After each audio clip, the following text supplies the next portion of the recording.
Il faut que tu prophétises encore sur un grand nombre de peuples et de nations et de langues et de rois.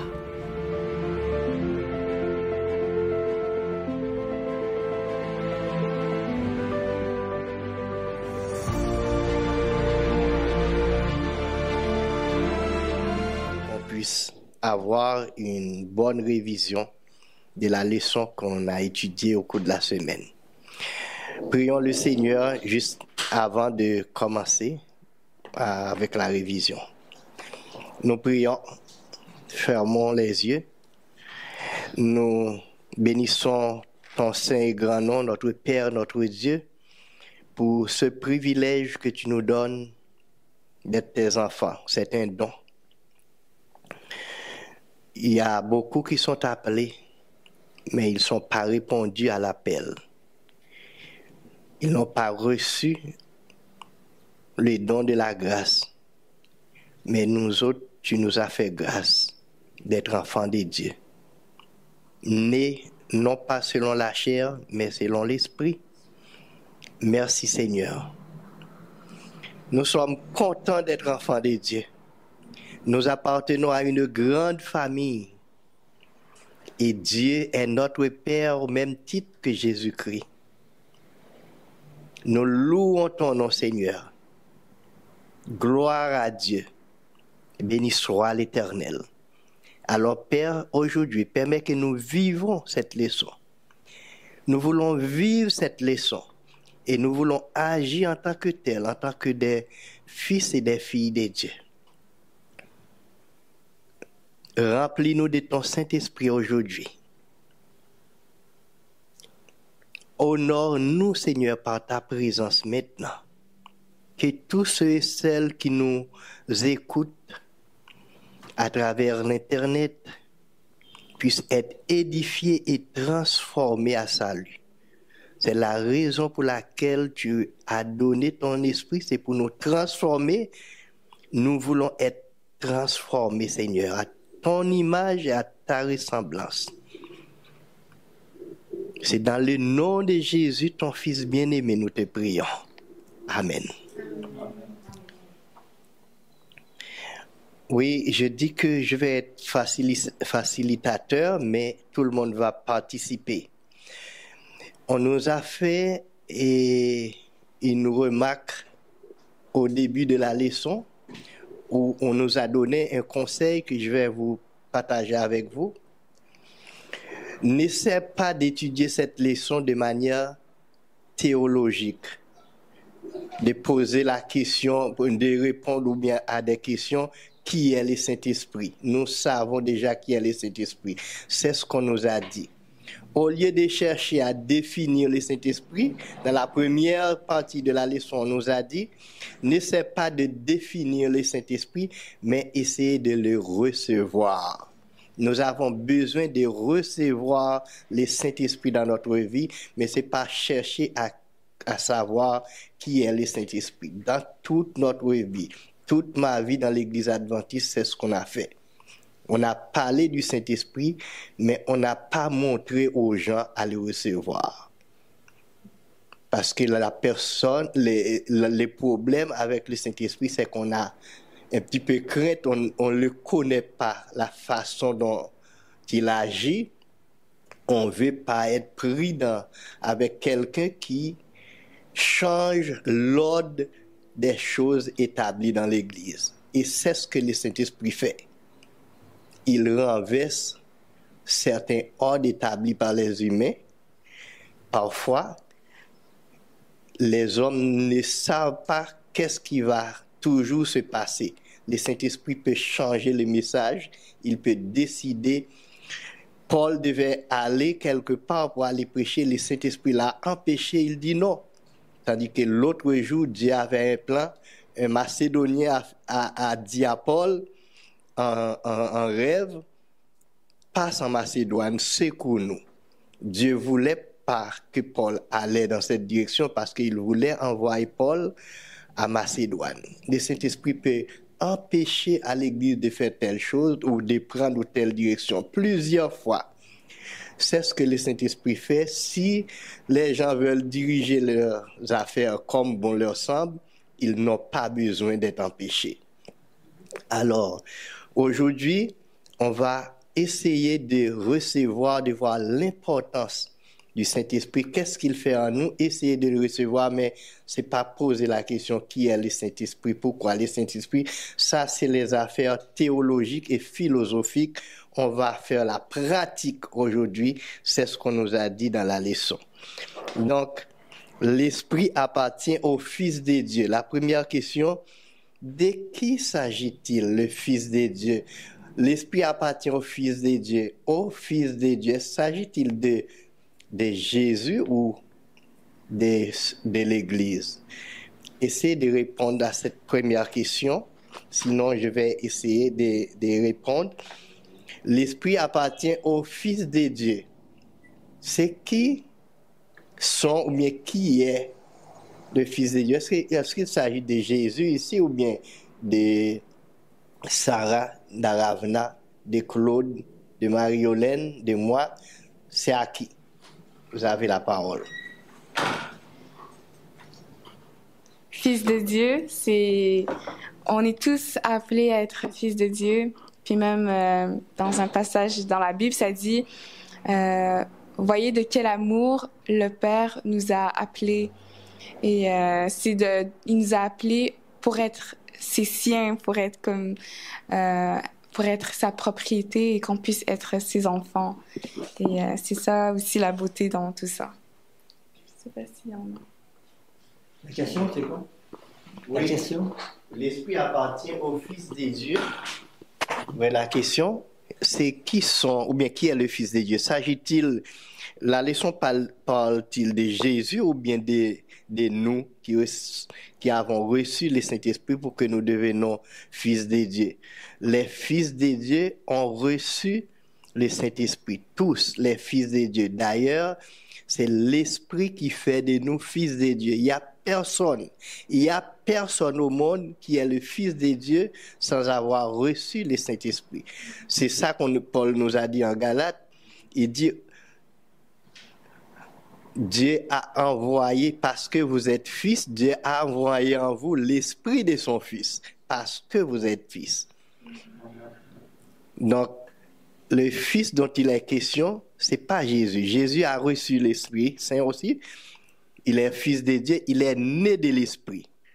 Il n'y a personne qui va passer chemin à côté. Tout le monde doit passer au même chemin que Jésus. Pour que Jésus soit le Fils de Dieu, il a reçu le Fils de Dieu. Comment Jésus était né? C'est le Saint-Esprit Dieu a envoyé sa semence dans Marie par le Saint-Esprit, c'est pas vrai?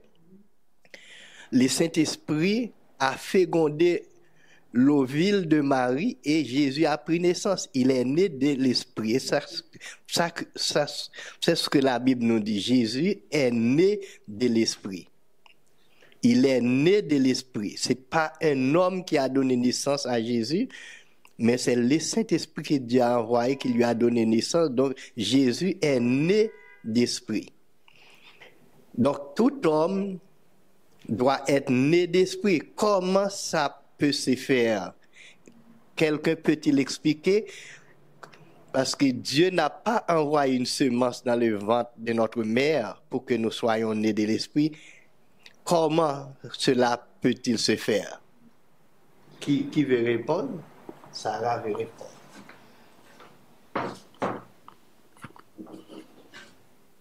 Il me semble qu'il faut accepter Jésus, il faut accepter comme notre sauveur. Parce que, à ce que je comprends, Jean, il dit que faut qu'on le reçoive, donc il faut qu'on l'accepte de le recevoir.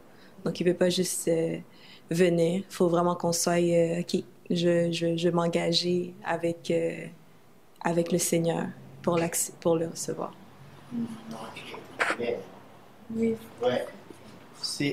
On nous a donné 3 textes, les 3 textes parlent du Saint-Esprit. Mais le premier, c'est Jean chapitre 1, versets 11 à 13. Il dit, à tous, il était venu chez les siens, mais les siens ne l'ont point reçu. Mais à tous ceux qui l'ont reçu, il a donné le pouvoir de devenir enfants de Dieu, lesquels sont nés non selon la volonté de la chair, mais selon la volonté de Dieu, lesquels sont nés de Dieu. Qu'est-ce que ça veut dire? Jésus était venu chez les siens. Qui étaient les siens? Chez les Juifs. Jésus était venu chez les Juifs. C'est là que Dieu a envoyé Jésus dans la famille juive. Il a pris naissance et en ce moment-là, le seul peuple qui était considéré comme le peuple de Dieu, c'était les Juifs. Dieu avait un plan pour tout le monde, mais ce plan n'était pas encore mis en œuvre. Ce plan doit être en Jésus. Mais les Juifs ne l'ont pas reçu.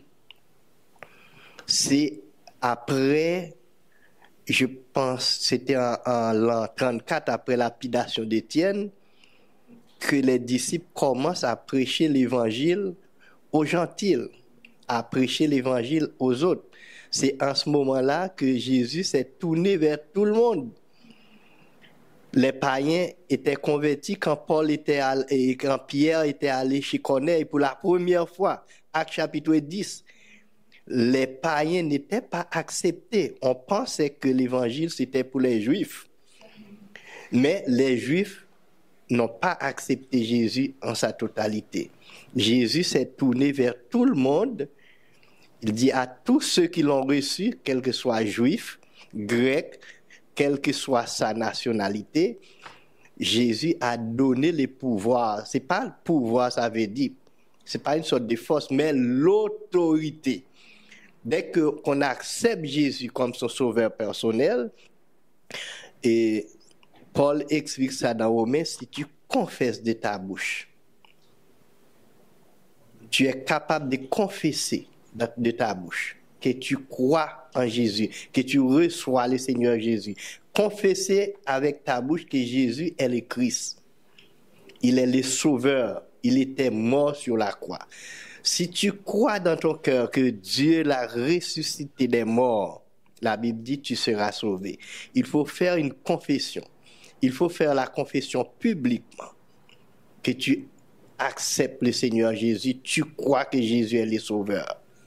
Même si personne n'a jamais prié pour toi, si tu es capable de faire cette confession et tu crois en ton cœur que Dieu a ressuscité Jésus d'entre les morts, le salut est entré chez toi. Et quand le salut est entré chez toi, Dieu a un cadeau à te faire. C'est son esprit qu'il va envoyer pour que tu sois né de nouveau. C'est la nouvelle naissance. Ça, c'est un grand cadeau, la nouvelle naissance. Mais ce matin, je vais prendre du temps pour expliquer que tout le monde qui rentre dans l'église ne sont pas nés de nouveau. Rentrer dans l'église peut faire de vous un membre d'église. Mais rentrer dans l'église ne fait pas à tout le monde un enfant de Dieu. On est fils de Dieu.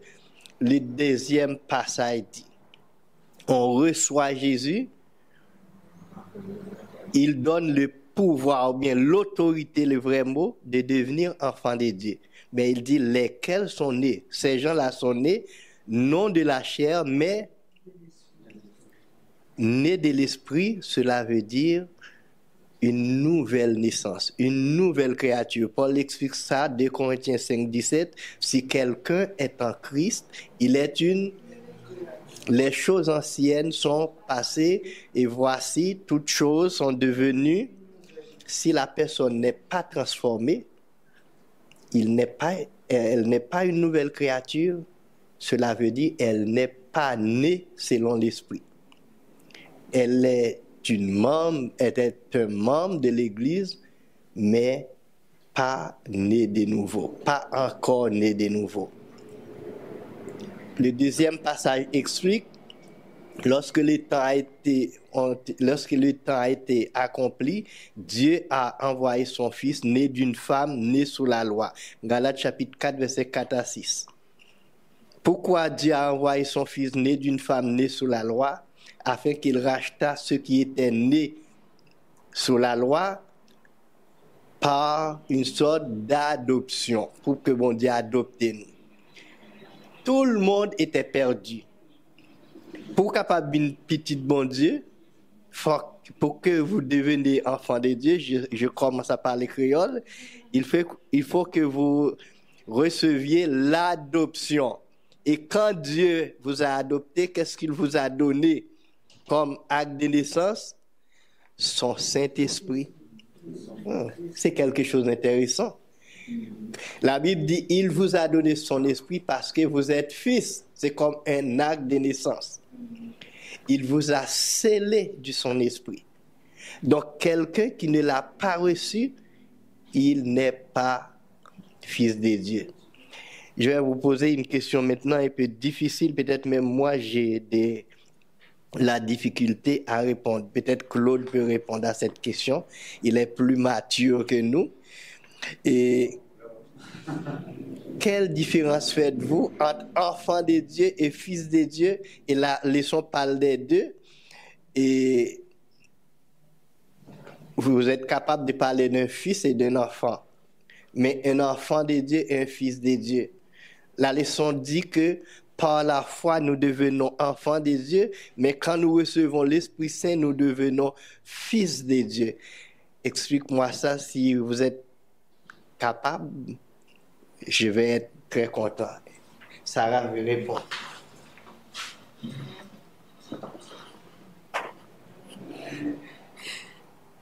Ok, ben, j'ai l'impression qu'on est tous, par la foi, donc enfants de Dieu, oui.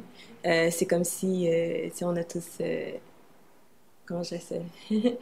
Ouais, on est tous des enfants de Dieu. Par contre, quand on reçoit son esprit, on se laisse guider par lui. Donc, on marche pas dans notre voie à nous, mais vraiment, on accepte qu'il rentre dans notre vie et qu'il fasse exactement, puis qu'on fasse exactement sa volonté. Donc, on marche vraiment selon sa volonté, selon ses plans pour notre vie, puis selon, on accepte d'être ses disciples dans le fond, là. Puis j'ai l'impression que ses enfants, c'est juste que on est ses enfants, on a la foi, oui, mais en même temps, on garde un peu du monde en nous, d'une façon ou d'une autre. Je sais pas. C'est ce que je pense. Est-ce qu'il y a d'autres explications? Je sais pas si Claude... Ben, moi, je trouve enfant de Dieu et fils de Dieu, je pense que c'est quand même semblable. Les enfants de Seth, c'est là qu'on a commencé à louer l'Éternel. C'est les fils de Dieu qui...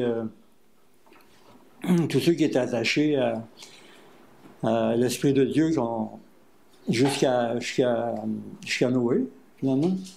On continue à parler de Dieu. Mitchella, peu importe qui, Enoch, ont tous été des fils de Dieu. Mais étant fils de Dieu, on est aussi enfants de Dieu. Ça n'a pas vu des différences. Non, mais pour moi, non. J'ai pas... peut-être qu'il y en a une que je n'ai pas réalisée, là, mais je vois ça un peu comme ça. Là. Oui. D'accord. Je vais vous citer... Si tu vois enfant de Dieu, peut-être par adoption. Oui. Étant donné que Jésus nous a rachetés, il nous a réconciliés avec le Père. OK. Donc, maintenant, officiellement, les fils de Dieu qui étaient dans l'Ancien Testament deviennent enfants de Dieu par adoption. OK. Ça, on peut voir ça dans ce projet. La Bible dit Jésus a donné au Père beaucoup de fils. Avant que Jésus nous a rachetés, nous n'étions pas des fils de Dieu, des enfants de Dieu, nous étions des créatures de Dieu. Le monde, tout le monde en général, ne sont pas des fils de Dieu ou des enfants de Dieu, ils sont des créatures de Dieu. La Bible donne la condition pour que les gens deviennent des enfants de Dieu, il faut qu'ils acceptent Jésus comme leur sauveur.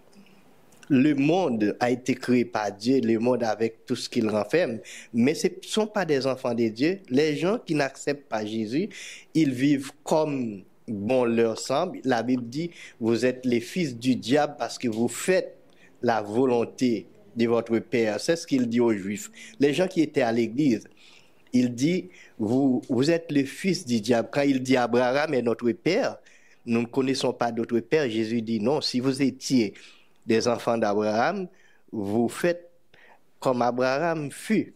Vous marchez selon Abraham. Mais maintenant, vous faites la volonté de votre Père, car le diable est péché, lui, il est meurtrier, il pêche dès le commencement, il parle de son propre fond. Vous dites n'importe quoi. Donc, les enfants de Dieu parlent comme Dieu. Ils marchent comme Dieu, ils agissent comme Dieu, parce qu'ils ont reçu l'Esprit de Dieu qui les transforme et les met dans la famille de Dieu. C'est vrai parce que dans Genèse, comme au tout début, dans la lignée au début comme des antédiluviens, il y avait la lignée des fils de Dieu et des fils de l'homme. Donc c'était vraiment séparé, on voyait vraiment une distinction. Et ceux qui étaient fils d'hommes, c'est ceux qui sont en fait qui ont décidé de prendre part vraiment aux œuvres des ténèbres et prendre part vraiment à l'œuvre de l'ennemi, alors que les fils de Dieu, c'est vraiment les fils qui voulaient vraiment comme suivre, attendre vraiment la promesse que Dieu leur avait donnée, que le Fils de Dieu allait venir. Donc, ils gardaient, il y avait vraiment comme une très grande comme distinction et différence. Il y a un verset qui fait la différence dans la Bible, c'est Ésaïe chapitre 9, verset 5. Un enfant nous est né, un fils nous est donné. Un enfant nous est né, un fils nous est donné. Et l'on appellera admirable conseiller, Dieu puissant, prince de la paix, Père éternel. Laisse-moi vous dire qui était cet enfant. C'est le fils de Marie. C'est le fils de Marie qui était l'enfant. Mais le fils de Dieu lui-même, que Dieu a donné naissance par son esprit, était le fils de Dieu. Quelqu'un qui est dans la rue comme ça, on ne va pas dire c'est un fils. Un fils appartient à une famille, à partir de cette famille qu'il devient fils. Vous voyez un enfant, vous n'allez pas dire c'est un fils. Un enfant. C'est l'appartenance à telle famille qui fait de cette personne un fils ou une fille. Mais un enfant en général. Mais le fils est plus catégorique. Donc, c'est comme si la maison est un enfant, mais le locataire qui vit dans la maison est un fils. Marie a fourni l'enfant, Dieu a fourni le fils. Parce que Dieu a donné son esprit. Et l'esprit nous fait naître en Christ, nous fait naître de nouveau avec le germe de Dieu, la semence de Dieu. C'est ça qui fait de nous un fils de Dieu. Et quand vous connaissez ces choses, vous allez supplier Dieu de vous transformer par son esprit. Parce que c'est ça que l'esprit fait.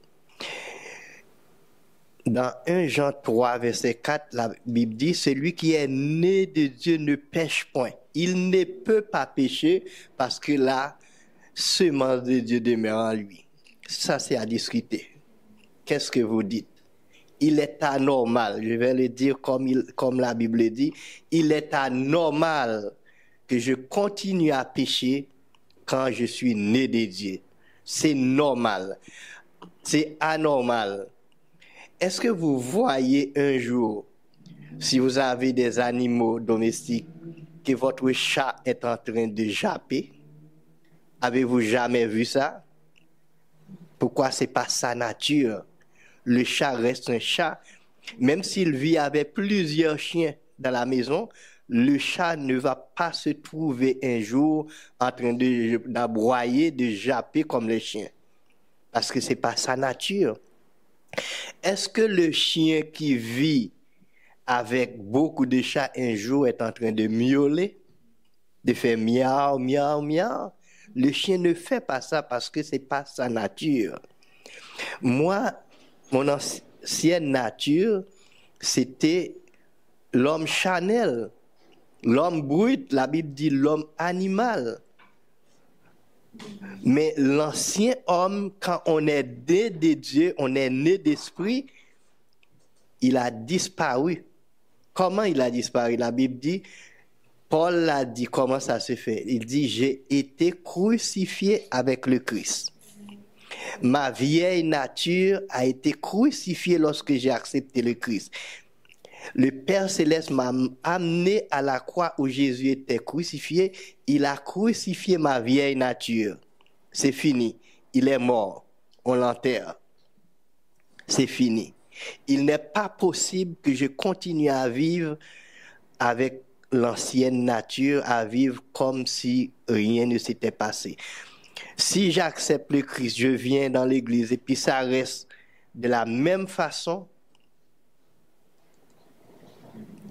il y a quelque chose qui ne marche pas. Parce que la nouvelle nature, c'est la semence de Dieu. Je suis né de l'esprit et cette nature a été crucifiée. Si ça se passe comme ça, je ne vais pas dire catégoriquement vous n'étiez pas né de nouveau. Parce qu'après quelqu'un est né de nouveau, il se peut qu'il y a des accidents.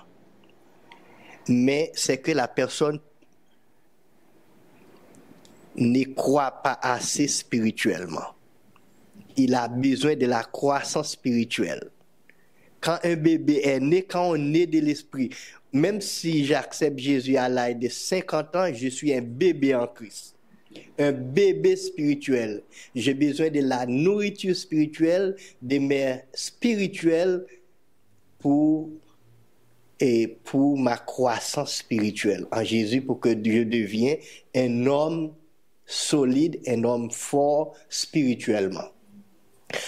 La naissance spirituelle, la naissance selon l'esprit, c'est la même chose que la naissance dans la chair. Quand un bébé est né, on lui donne des mets spirituelles, des matériels, des mets solides, du lait pour que l'enfant croît. Si l'enfant n'a pas trouvé la bonne nourriture, la personne est, comment on dit? Comment? Est chétif et puis il fait la malnutrition. Spirituellement, qu'on accepte Jésus, quand on accepte Jésus, sinon on ne reste pas dans l'étude de la parole de Dieu, dans la prière, dans le jeûne, on peut retourner dans l'ancienne vie, dans l'ancienne habitude sans se faire attention. La vieille nature peut refaire surface parce que on ne croit pas spirituellement. On est rachitique, on est chétif.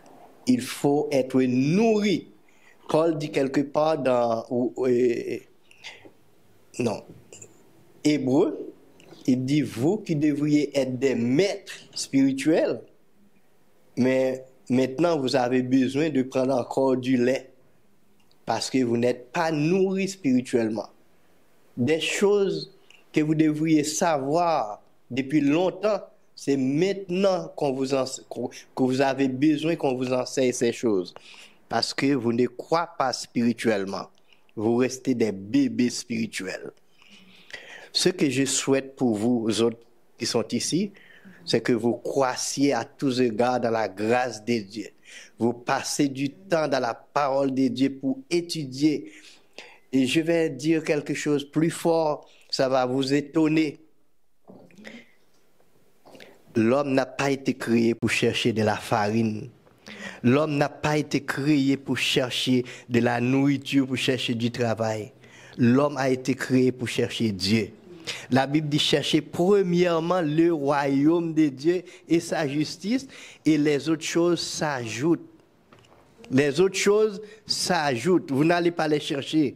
Dieu les ajoute.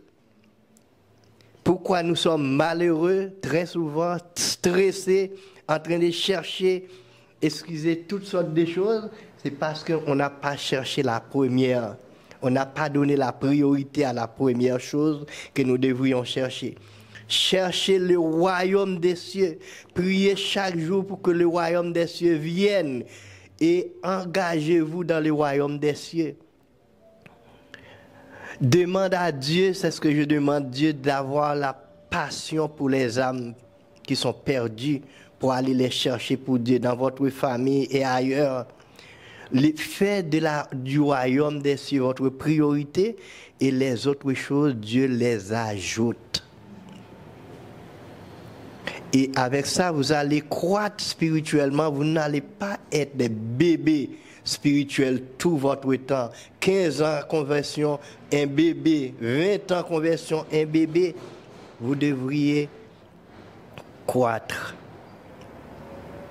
dans la grâce de Dieu. Mais comme les plantes ont besoin de la pluie dans toutes les étapes de sa croissance, vous aurez besoin du Saint-Esprit dans toutes les étapes de votre croissance spirituelle.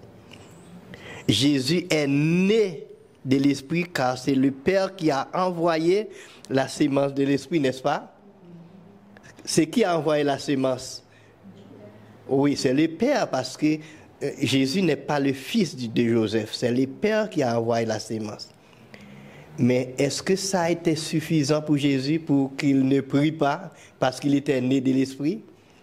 Non. Est-ce que Jésus priait? Oui. Il priait que tous les hommes. Jésus priait que tous les hommes parce qu'il était un homme. Et Jésus dit, quand vous priez, vous dites telle chose. Cela veut dire, Jésus compte que moi, vous et moi, nous allons prier. Il dit, quand vous priez, voici comment prier. Parce qu'il attendait à ce que nous prions. Et la Bible dit, non seulement il était né de l'Esprit, mais il est conduit par l'Esprit. Il marche selon l'Esprit. Et puis nous voyons au jour de sa baptême, de son baptême, il était baptisé du Saint-Esprit aussi. Cela veut dire Jésus pensait, comme les plantes ont besoin de l'eau, lui, il a besoin de l'Esprit Saint. C'est une sorte de nourriture spirituelle pour qu'il ne soit pas rachitisme, pour qu'il ne soit pas chétif, comme Claude l'a dit, pour qu'il ne soit pas chétif. Avez-vous une question? Sinon, je vais continuer. Sinon, je pourrais dire juste un ajout, comme sûrement je l'ai dit la semaine passée, mais il y a un verset que j'aime beaucoup, c'est Jésus-Christ qui dit « Ma nourriture, c'est de faire la volonté de celui qui m'a envoyé ». Et c'était sa nourriture, c'est en fait, la nourriture, c'est qu'est-ce qu'on s'alimente comme pour nous tenir en vie. Mais pour Jésus-Christ, pour le tenir en vie spirituellement, il faisait vraiment la volonté de Dieu. Et même pour nous aussi, quand on lit ces passages, ça nous invite à faire la même affaire, avoir la même vie que Jésus-Christ a vécu, qu'on puisse chaque jour prier comme il a prié pour... pas seulement pour nous, mais pour tous les gens, faire des prières d'intercession, jeûner. Et c'est ça que je voulais dire. Amen. C'est ça. Là, sa nourriture était de faire la volonté de Dieu. Et parfois, nous nourrissons notre chair beaucoup plus que nous nourrissons notre esprit. Notre esprit ne mange pas du riz avec non. De la sauce, du spaghetti, non. Nous devons passer du temps avec Dieu dans la prière et dans l'étude de la parole de Dieu. C'est ça que notre esprit se nourrit. Et de la louange, nous chantons des hymnes, des louanges, des psaumes à Dieu. C'est ça, avec ça que notre esprit est nourri. Nous devons nourrir notre esprit. Est-ce que l'heure est arrivée? C'est correct. Je vais juste noter. Dans combien de minutes?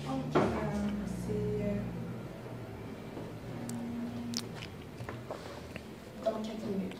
Combien? Dans 4 minutes. 4 minutes? OK. Et nous voyons que Jésus a dit aux disciples, non, après la résurrection de Jésus, Jésus a fait quelque chose. Il a soufflé sur les disciples, il dit, reçu le Saint-Esprit. Qu'est-ce que ça veut dire? Il a soufflé sur les disciples, il dit recevoir le Saint-Esprit. Est-ce que les disciples l'ont reçu? Ou bien ils ne l'avaient pas reçu en ce moment-là? Ils l'ont reçu. Bien répondu. La bonne réponse. Les disciples l'ont reçu. Et pourquoi Jésus leur a dit de ne pas s'éloigner de Jérusalem après la résurrection, de rester à Jérusalem, d'attendre ce que le Père va envoyer. Qu'est-ce que ça veut dire? Qu'est-ce qu'il allait recevoir en ce moment-là? Comment? Le consolateur, l'Esprit Saint. Ok, mais qu'est-ce qu'il avait reçu lors de la résurrection? Le soir de la résurrection, ils étaient tous ensemble et Jésus les a rencontrés. Il a soufflé sur eux, il a dit reçois le Saint-Esprit. Ça c'est Jean chapitre 20, versets 20 à 21. Est-ce que je peux vous expliquer ça? Le jour de la résurrection, avant la résurrection de Jésus, personne n'était né de nouveau.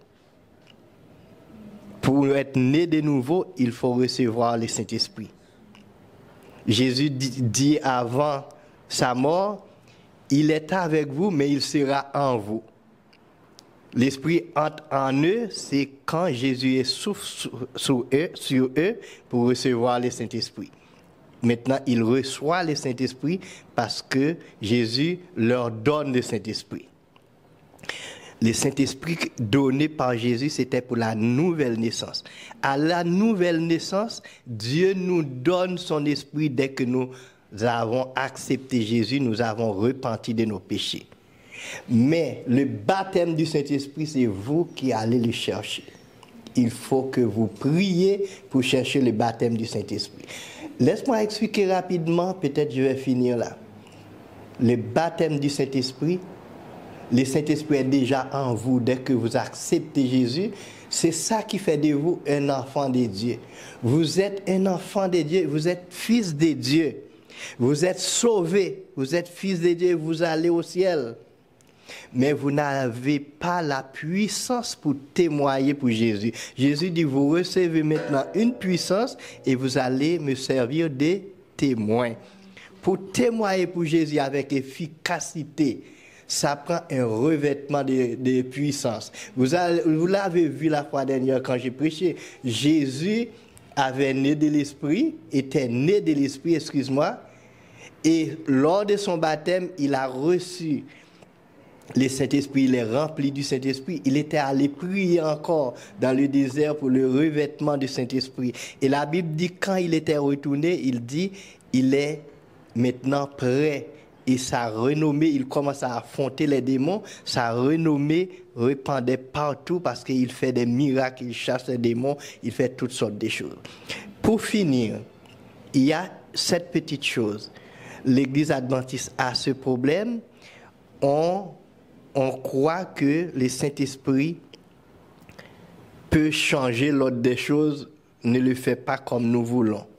Mais l'Église adventiste, leur crainte, c'est qu'il y a trop de mauvais esprits dans le monde, il y a trop de contrefaçons. Est-ce qu'il y en a vraiment? Oui, il y a beaucoup. La Bible dit l'Antéchrist est parmi nous. Faites attention aux mauvais esprits, la Bible dit, mais elle dit, vous les reconnaissez par leurs fruits. Et faites confiance. Je vais vous dire trois choses. Premièrement, il va y avoir toujours les mauvais esprits, il va y avoir toujours l'esprit de démon parmi nous. Mais faites confiance à Dieu. Premièrement, on va pouvoir distinguer l'esprit de Dieu et l'esprit du diable par leurs fruits. Deuxièmement, il y a un test. La Bible dit, tout esprit qui ne confesse pas Jésus est venu en chair, il n'est pas de Dieu. Il faut qu'il confesse que Jésus est venu en chair. Il faut qu'il confesse ça. Troisièmement, le vrai test pour reconnaître l'Esprit Saint de l'esprit du diable, de l'esprit du monde, c'est que Dieu, lorsque nous recevons le baptême du Saint-Esprit, Dieu nous donne des dons spirituels. Il y a un don spirituel. Lisez 1 Corinthiens chapitre 12, les dons spirituels. Il y a un don qui s'appelle le discernement des esprits. Quand quelqu'un a reçu ces dons, il peut discerner cet esprit. Qui est cet esprit? Il peut dire quel est son nom. Quand Jésus rencontre quelqu'un qui avait un esprit dans la synagogue, il dit l'esprit impur et puis il dit son nom. il dit le nom de l'Esprit parce que Jésus avait les dons de discernement des esprits.